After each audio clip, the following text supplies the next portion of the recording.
What's up mga best? Nandito pala tayo ngayon. Papunta tayo ngayon sa salon ni Tita Hermie Halili. Ayan, nakita ko pa nga si Tita Kulot nagwawalis ng kanyang bahay. Huy! Sipag yan! So, nandito tayo ngayon. Papunta tayo sa parlor ni Tita Hermie. At ayan, kakagising nga lang niya. Ang aga natin nagpunta dyan. So, buti na lang bukas ang kanyang parlor. At itour natin ang kanyang parlor. Ayan, nakikita naman natin, napakaganda, napakaaliwalas ng kanyang salon. Yan yung mismong cabinet niya at ang bagong gawa na cabinet niya. Pulido, malinis, amoy albatros. Charot lang po. Ayan, malinis ang kanyang CR at ang ganda-ganda ng pintuan niya. Talagang salon na salon. Ganyan sana salon. So, tamaan ay huwag magalit, bato-bato sa langit. So, ayan mga kabes. Ayan, nakikita niyo naman, malinis ang kanyang parlor. At ito nga ang kanyang litrato ng sinaunang panahon. Charot lang po. So, ayan, nakita natin ang ganda ng kanyang lagay ng mga gamit.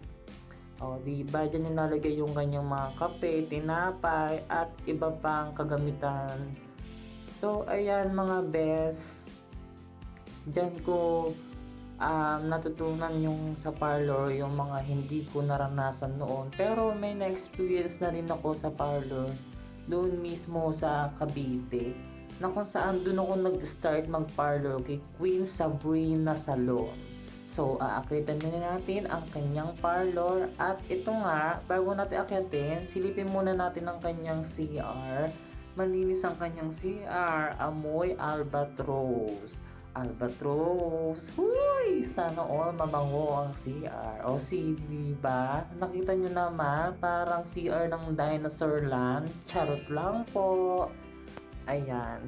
So, ayan, nakita nyo naman, malinis ang kanyang upuan at napakaganda ng pagkakagawa ng kanyang parlor at pagkaka-tiles. O diba? Simple lang ang kanyang parlor. Sa lahat po nagnanais pumunta sa kanyang parlor, punta lang po kayo dito sa Along the Highway, Poblacion Iswan, Aliagan, Nueva Ecija. So, ayan, nakakita nga tayo sa kanyang taasan at kagalang-galangan. Charot lang po. So, ito yan, papunta tayo sa taas ng bahay niya, mismo sa tuktok ng kalabundukan. So, ayan, nakita ko nagliligpit nga siya at bisibisihan ng bakla sa pagliligpit ng kanyang mga gamit. So, ayan, dali-dali na nga rin tayo lumabas ng pinto. Uy, sana lumalabas ng pinto.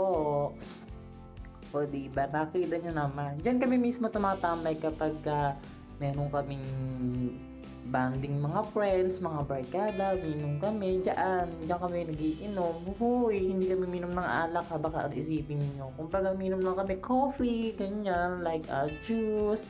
Ayan, diba? Ang ganda-ganda ng parlor ni Tita Hermie Halili. So, actually, sa kanya ako nag-work, helper assistant niya po. Almost magwa 1 year na ako nag-work sa kanya. Ayan.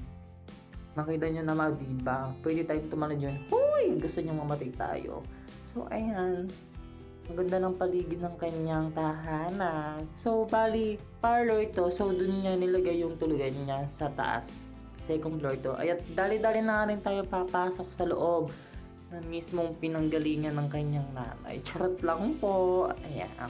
So, ayan. Hindi malinis ang kanyang kagamitan at simpleng-simple. So, eto na nga, pinagtibla tayo ni Tita Hermie ng mainit at pinakamasarap niyang kape. Kape ng bayan. So, ayan na nga.